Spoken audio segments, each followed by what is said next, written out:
नमस्कार, आप देख रहे हैं अपना बिहार। मैं हूं आपके साथ विभा उपाध्याय। बुलेटिन की शुरुआत इस वक्त बड़ी खबर के साथ। खबर मोतिहारी से आ रही है, जहां अयोध्या में राम मंदिर उड़ाने की धमकी देने और सोशल मीडिया पर मीटिंग कर साजिश रचने के मामले में एनआईए ने बड़ी कार्रवाई की है। एनआईए ने मोतिहारी में छापेमारी कर 8 लोगों को हिरासत में लिया है, जिनमें 3 लोग पीएफआई के शामिल बताए जाते हैं। एनआईए की छापेमारी चकिया थाना क्षेत्र के कुआं गांव में की गई। वहीं पीएफआई सरगना रियाज मारूफ भी गिरफ्तार की उसकी भी खबर सामने आ रही है। वहीं दरअसल अयोध्या श्री राम मंदिर को मिल रही धमकी के बाद एनआईए लगातार दबिश दे रही थी और तभी एक वीडियो कॉल सामने आता है, जिसमें एनआईए ने मोतिहारी से 8 लोगों को पकड़ा है और इस संबंध में एक वीडियो वायरल भी हो रहा है। वायरल वीडियो में एक युवक रामशिला के बारे में बात करते हुए सुनाई दे रहा है। वो भड़काऊ बातें कर रहा है। युवक की बातें धार्मिक भावनाओं को भड़काने वाली हैं। 31 जनवरी को नेपाल के जनकपुर धाम की गंडकी नदी से चली शालिग्राम शिला पूर्वी चंपारण के रास्ते अयोध्या लेकर जाई गई और जब शिला चकिया से होकर गुजर रही थी, तभी फेसबुक पर वीडियो कॉल कर बदला लेने का वीडियो सामने आया, जिसमें श्री राम मंदिर को उड़ाने की धमकी दी गई। इस वीडियो पर एनआईए पटना की टीम ने स्थानीय पुलिस के सहयोग से छापेमारी की। हालांकि मोतिहारी पुलिस के वरीय अधिकारियों ने अभी इसकी कोई पुष्टि नहीं की है। पिछले साल पटना के फुलवारी शरीफ में पीएफआई की ट्रेनिंग सेंटर चलाने के मामले में रियाज मारूफ का नाम सामने आया था, जिसके बाद एनआईए की पटना, लखनऊ और दिल्ली की टीम ने चकिया के कुआं गांव में छापेमारी भी की, लेकिन रियाज मारूफ की गिरफ्तारी तब नहीं हो पाई थी।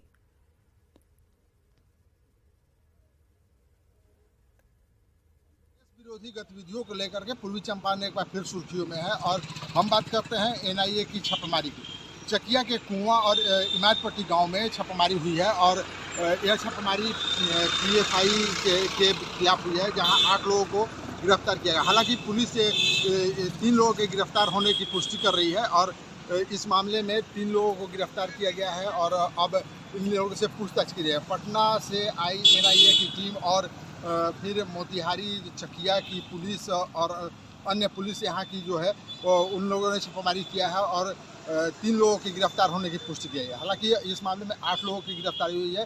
यह मामला 31 जनवरी से जुड़ा हुआ है, जो जब शिला जब लेकर जाया जा रहा था अयोध्या नेपाल से लेकर के, तो उस समय फेसबुक लाइव और अन्य सोशल मीडिया के माध्यम से लोगों को भड़काने और फिर देश विरोधी गतिविधियों को चालू करने का मामला है। इस मामले में 8 लोगों की गिरफ्तारी की गई है। अब पूछताछ की जा रही है। पूछताछ के बाद ही मामला स्पष्ट हो पाएगा कि क्या है सही मामला। मुकेश सिन्हा, न्यूज 18 मोतिहारी। तो पीएफआई के सरगना की गिरफ्तारी पर बीजेपी ने सरकार को घेरा है और कहा कि बिहार सरकार के मंत्री जब रामचरितमानस पर बयान देंगे तो ऐसे ही बयान सामने आएंगे। वहीं कांग्रेस ने बीजेपी पर राजनीति करने का आरोप लगाया। आस्था के केंद्र जो श्री राम है और उनके मंदिर जो बन रहा है इतने 100 वर्षों के बाद, उस मंदिर को उड़ाने की धमकी देने वाले लोग हैं। ये बताइए, ये बिहार में ही ऐसे लोग क्यों पकड़े जाते हैं? बिहार में ही सरगना का क्यों ज्यादा बढ़ावा हो रहा है? बिहार सरकार क्या कर रही है? पुलिस क्या कर रही है? कहीं बिहार के मंत्री द्वारा इस तरह का जो बयान दिया जाता है श्री राम पर और रामचरितमानस पर, ये सब के प्रभाव से इस तरह का लोग तो यहाँ नहीं ज्यादा से ज्यादा पकड़े जाते हैं। आतंक की कोई ज्योग्राफिकल सीमा नहीं होती है। आतंक तो आतंक होता है और आतंकवादी चाहे उत्तर प्रदेश से पकड़ा जाए या मध्य प्रदेश से या बिहार से, वो आतंकवादी है। पर सवाल तो ये उठता है कि इस तरह की बात सिर्फ भारतीय जनता पार्टी ही क्यों करती है?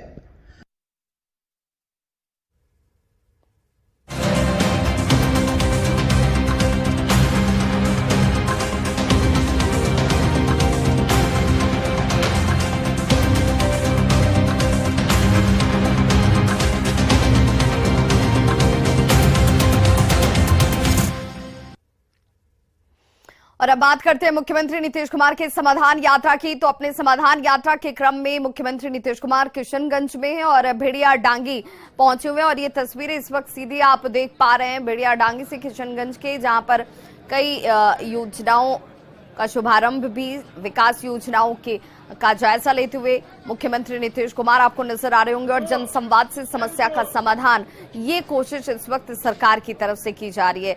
और इसी क्रम में योजनाओं की पड़ताल भी, योजनाओं की जमीनी हकीकत भी और ग्राउंड जीरो पर जाकर उसकी हकीकत को देखने की कोशिश करते बिहार के मुखिया नीतीश कुमार। जीविका दीदियों द्वारा संचालित रेशम कपड़ा बुनाई केंद्र का जायजा भी उनकी तरफ से लिया जाएगा। मुख्यमंत्री के आगमन को लेकर जीविका दीदियों में जबरदस्त उत्साह नजर आ रहा है और इस वक्त जो आप तस्वीर देख पा रहे हैं, ये किशनगंज की वो तस्वीर जहां पर भव्य तैयारी भी मुख्यमंत्री के आगमन को लेकर की गई है।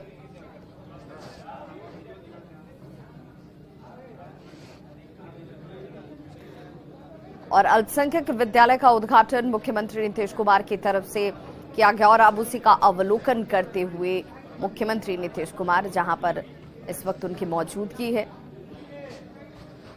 तो समाज के हर तबके को शिक्षा से जोड़ना जरूरी है, बच्चों को शिक्षित होना जरूरी है और इसी उद्देश्य से सरकार का जोर, सरकार का पूरा फोकस जो है वो इन तमाम विषयों पर सबसे ज्यादा। और अपनी समाधान यात्रा के क्रम में भी मुख्यमंत्री नीतीश कुमार जो हैं वो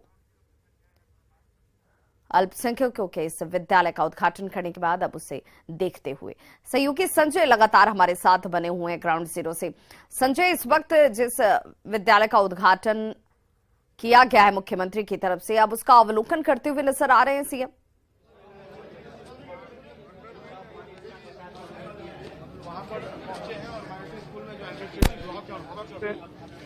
यहाँ पर तस्वीरों में आप देख सकते हैं, फिलहाल मुख्यमंत्री जो एडमिनिस्ट्रेटिव ब्लॉक है उसके अंदर पहुंचे हुए हैं और वहां पर जायजा ले रहे हैं कि किस तरीके से एडमिनिस्ट्रेटिव ब्लॉक का निर्माण किया गया है। एडमिनिस्ट्रेटिव ब्लॉक प्लस हॉस्टल जो जमा खान है अल्पसंख्यक कल्याण मंत्री, उन्होंने बताया कि 50 से 55 करोड़ की लागत से इसका निर्माण करवाया गया है और निश्चित तौर पर जो ये माइनॉरिटी स्कूल है राज्य के हर जिलों में इसको खोला जाना है और 4 ऐसे जिले हैं जहां पर इसको खोला गया है।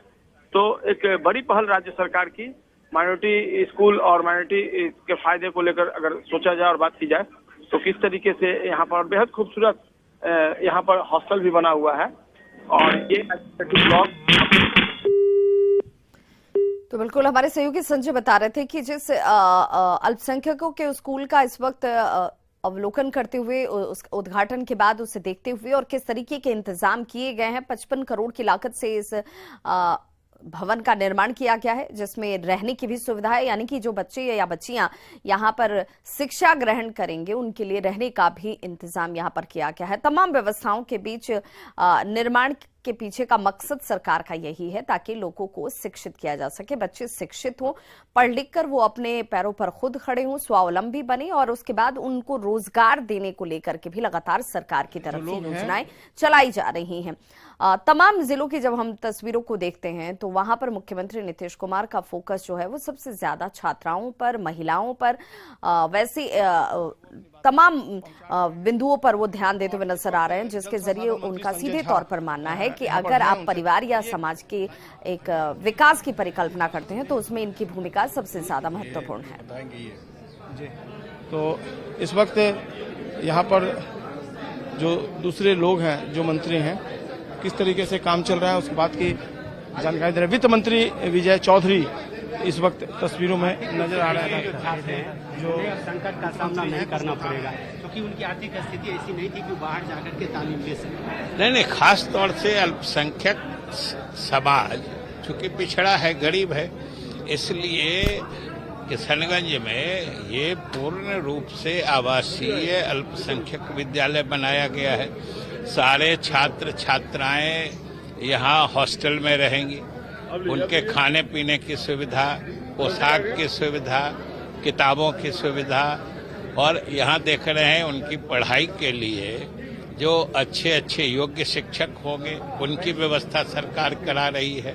तो इस तरह से ग्रामीण इलाके में भी अल्पसंख्यकों के हितों के लिए इतनी जोरदार योजना की कल्पना भी पूर्व में नहीं की गई थी जितनी जोरदार योजना आज किशनगंज के धरती पर साकार हो चुकी है। शिक्षा मंत्री के रूप में भी आपने इस तरह के फैसले लिए थे, आज इसको जब मूर्त रूप देख रहे हैं तो आपको खुशी होती होगी? स्वाभाविक रूप से खुशी होगी, और खुशी किसे नहीं होगी।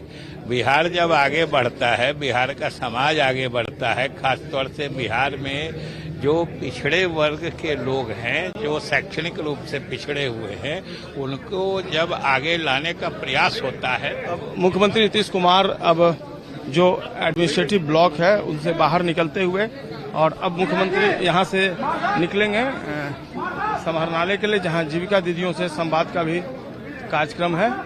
मुख्यमंत्री के साथ तमाम लोग यहाँ मौजूद हैं, सभी अधिकारी हैं। तस्वीरों में देखिए मुख्यमंत्री नीतीश कुमार इस वक्त नजर आ रहे हैं। एडमिनिस्ट्रेटिव ब्लॉक का लोकार्पण किया उन्होंने, और वृक्षारोपण का भी कार्यक्रम है।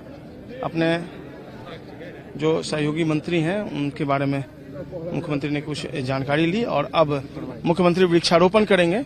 स्कूल कैंप का जो एडमिनिस्ट्रेटिव ब्लॉक है वहां पर ही वृक्षारोपण का कार्यक्रम भी है। और इस वक्त मुख्यमंत्री धीरे धीरे आगे निकल रहे हैं, और तस्वीरों में देखिए कई लोग जो हैं, एक जदयू प्रशंसक जो है उन्होंने पूरी अपनी वेशभूषा जदयू के पार्टी का जो झंडा है उसके तरीके से अपनाया हुआ है, और इस वक्त वो अपने एक मैसेज उन्होंने लिखा है, जो प्रदेश में दिखा वो देश में दिखेगा। वो अपनी बातें जो हैं वो कह रहे हैं, और देखिए तस्वीरों में मुख्यमंत्री से वो बात कर रहे हैं। जो पोशाक है जदयू के झंडे का उन्होंने, और मुख्यमंत्री के चेहरे पर हंसी भी इस वक्त दिख रही है। और अब मुख्यमंत्री जो है यहाँ पर मौजूद हैं और अपनी बातें जो है वो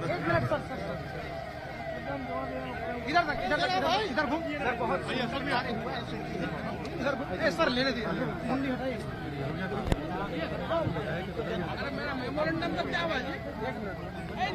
जी सर यहाँ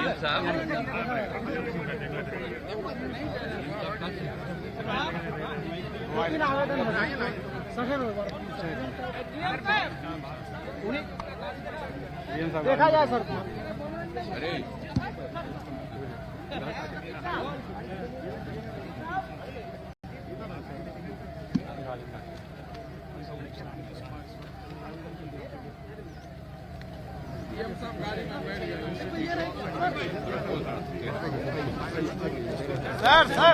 सर बहुत सुंदर काम हुआ है, बहुत सुंदर काम।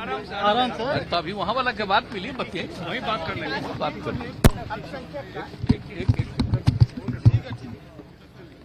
मुख्यमंत्री जो है वो गाड़ी में बैठते हुए और यहाँ से वो अभी रवाना होंगे। जीविका दीदियों से उनका सीधे तौर पे इंटरेक्शन होगा।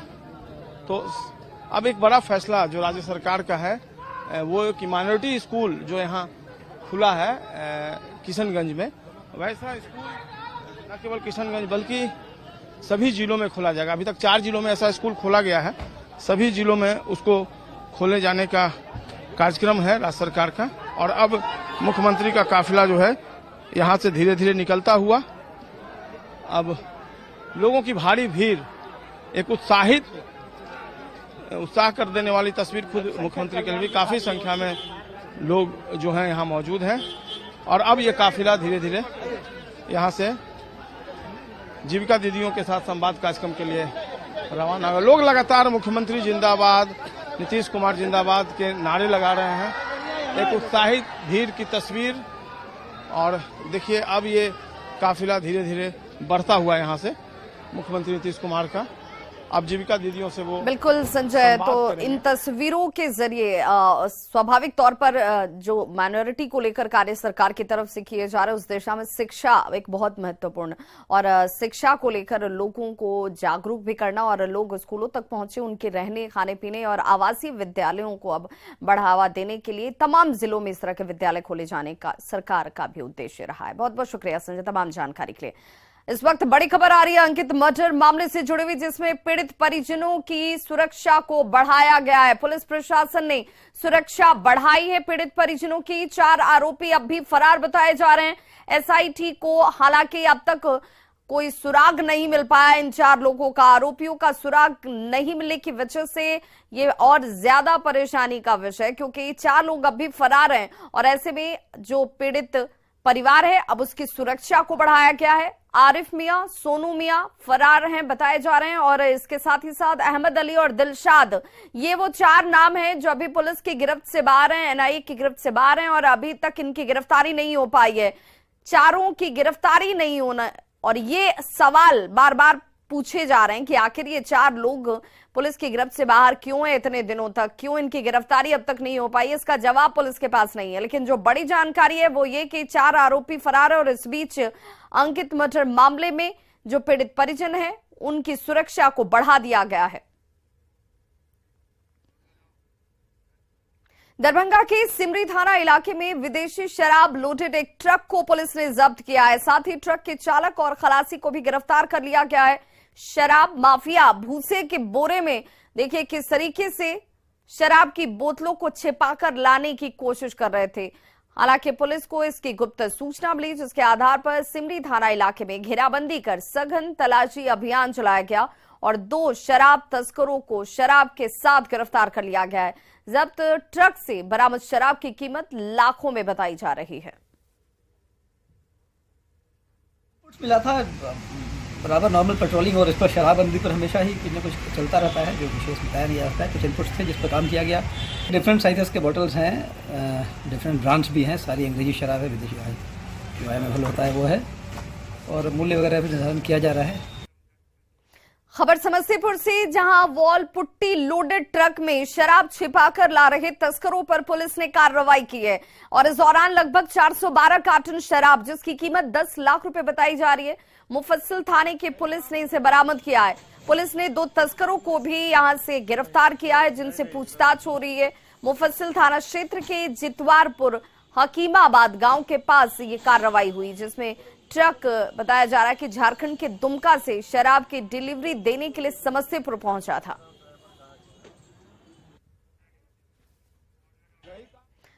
सीनियर आईएएस के पाठक का एक और वीडियो इस वक्त वायरल हो रहा है। दूसरे वीडियो में भी के पाठक मीटिंग के दौरान गुस्से में नजर आ रहे हैं। मीटिंग के दौरान उत्पाद एवं मद्य निषेध विभाग के अपर मुख्य सचिव की बैठक के दौरान अधिकारियों को डांट फटकार वो लगाते दिखते हैं और सुनाई देते हैं। 3 दिनों के अंदर के पाठक का ये दूसरा वीडियो है जो वायरल हो गया है। एक सीनियर अधिकारी का बार बार वीडियो का वायरल होना खुद कई सवालों को खड़े कर रहा है, क्योंकि के पाठक को उत्पाद एवं मद्य निषेध विभाग की बड़ी जिम्मेवारी मुख्यमंत्री नीतीश कुमार ने तब दी जब विभाग पर कई सवाल उठ रहे थे।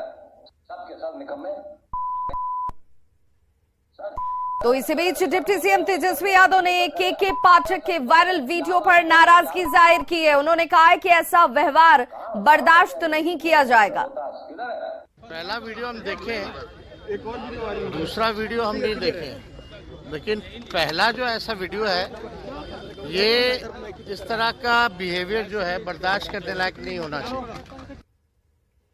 जमुई के दोनहा गांव का उत्क्रमित मध्य विद्यालय बदहाल स्थिति में। स्कूल का हैंडपंप 2 साल से खराब है, वहीं 2 महीने से मिड डे मील भी स्कूल में बंद है।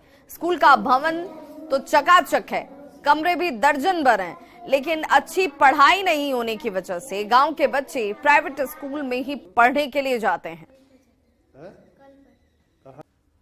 महीना में 5 दिन 6 दिन चलता है, 7 दिन, इसका बाद बंदे रहता है। इसका रजिस्टर जो है वो मेंटेनेंस पूरा रहता है। अच्छा, हैंडपंप पानी ये तो 3-4 साल से बंद है। हैंडपंप तो 2 साल से खराब है। एमडीएम कितने दिनों से बंद है? जनवरी से। क्यों? चावल नहीं है। क्या? चावल नहीं है। चावल नहीं है।